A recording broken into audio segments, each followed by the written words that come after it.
નમસ્કાર. આજના મહત્વના સમાચારો પર એક નજર. આણંદ જિલ્લામાં પીએમ સૂર્યઘર યોજના હેઠળ 1.58 અબજની સબસિડી અપાઈ. માતરના ઉઢેડા ગામમાં જાહેરમાં માર મારવાના મામલે પોલીસ કર્મીઓને સમન્સ.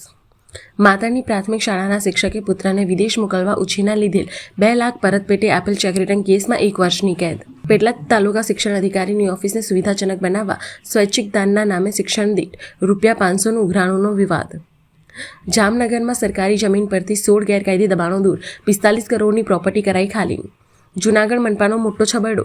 વસ્તી ગણતરીની કામગીરી માટે ખાનગી સ્કૂલના શિક્ષકોને આદેશ. સરકારી નિયમો મુકાયા નેવે. ઉત્તર ભારતના અનેક રાજ્યોમાં વરસાદથી તાપમાન ઘટતા ગરમીથી આંશિક રાહત. ભારતીય સ્ટાર્ટઅપનું દ્રષ્ટિ સ્પેસએક્સ રોકેટ દ્વારા લોન્ચ. પશ્ચિમ બંગાળથી તમિલનાડુ સુધી મતગણતરીની તૈયારી પૂર્ણ. 5 રાજ્યોની 823 બેઠકો પર આજે ચુકાદો. ફિલિપાઇન્સમાં મેઓન વોલ્કેનો ભભૂકી ઉઠ્યા. બજારનું તાત્કાલિક સ્થળાંતર કરાયું.